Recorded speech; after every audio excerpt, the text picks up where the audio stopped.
What is going on, guys? So we are getting into the seated lateral raise. Now this is a cable cuff and bench setup, so this is a slightly more advanced version and a slightly more advanced alternative to your standard dumbbell lateral raise. I personally prefer this. This is my favorite. This is one of my favorite shoulder exercises that I can do. The mind to muscle connection, the burn, the pump is just absolutely fantastic. I'm going to run you through a few things as to why I find it so good. Now, firstly, I haven't started this video from the beginning. I'm showing you my bench position. Now, the first things I want to get into is that the bench isn't completely upright. It's one back from being completely upright, so that you can't really see it from this angle, but my knees line up. So I'm just behind the cables. So that when I drive, I'm having to drive my arms backwards. But because of the incline, I'm not driving them completely back. It's not a rear delt fly. It's not a back exercise.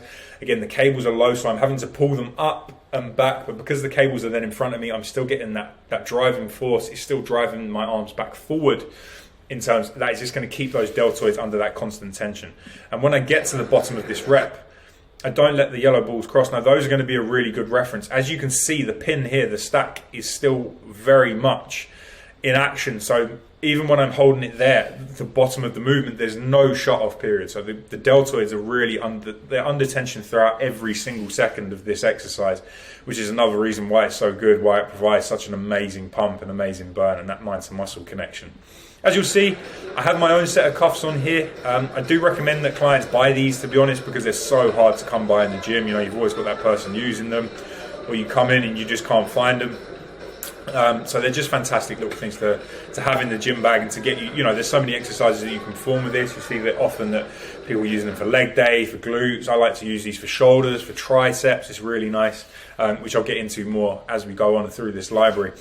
But as I say, we're just driving those up, keeping my elbows completely rigid. Because of that position, I'm still driving back. This is still my shoulders. It's not a reverse fly. I'm still pulling from front up into the air, so it's really keeping that tension on the deltoids.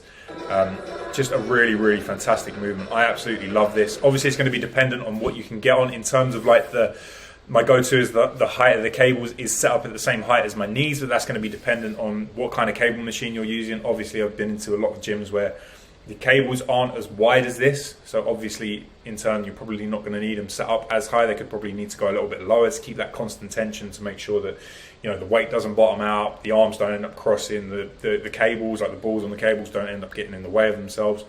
It's one to play with, but this is your basic setup. And if you are fortunate enough to get both cables, which I know can be a rarity, especially if you go into a gym at a peak time and you've got a bench and you've got a set of cuffs to hand, this is a really nice movement. But that's why this is an advanced movement, because it takes a little bit of setting up, and it needs it needs to be executed correctly in order to hit those shoulders. But honestly, when you do get it set up correctly, this is a really, really, really nice exercise.